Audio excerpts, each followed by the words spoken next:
বাংলাদেশের সাবেক অধিনায়ক আমিনুল ইসলাম বুলবুল ঘোষণা করেছেন তিনি বিসিবির বাংলাদেশ ক্রিকেট বোর্ড আসন্ন নির্বাচনে পরিচালক পদে অংশ নেবেন।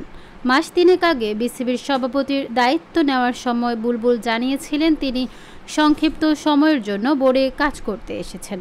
তবে এরপর সিদ্ধান্ত পরিবর্তন করে তিনি এবার নির্বাচনে অংশ নেওয়ার সিদ্ধান্ত নিয়েছেন। সিলেট জেলা স্টেডিয়াম পরিদর্শনের সময় সাংবাদিকদের সঙ্গে আলাপকালে বুলবুল বলেন, অক্টোবরের প্রথম সপ্তাহে আমরা ইনশাআল্লাহ নির্বাচন করব।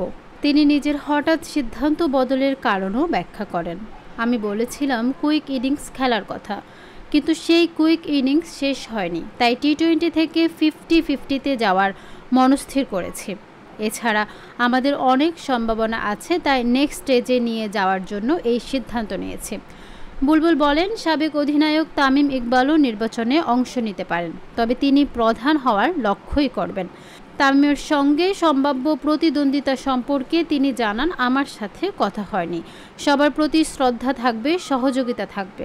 আমরা সবাই এখানে এসেছি ক্রিকেটের কাজে, ক্রিকেটকে এগিয়ে নেওয়ার চেষ্টা করব।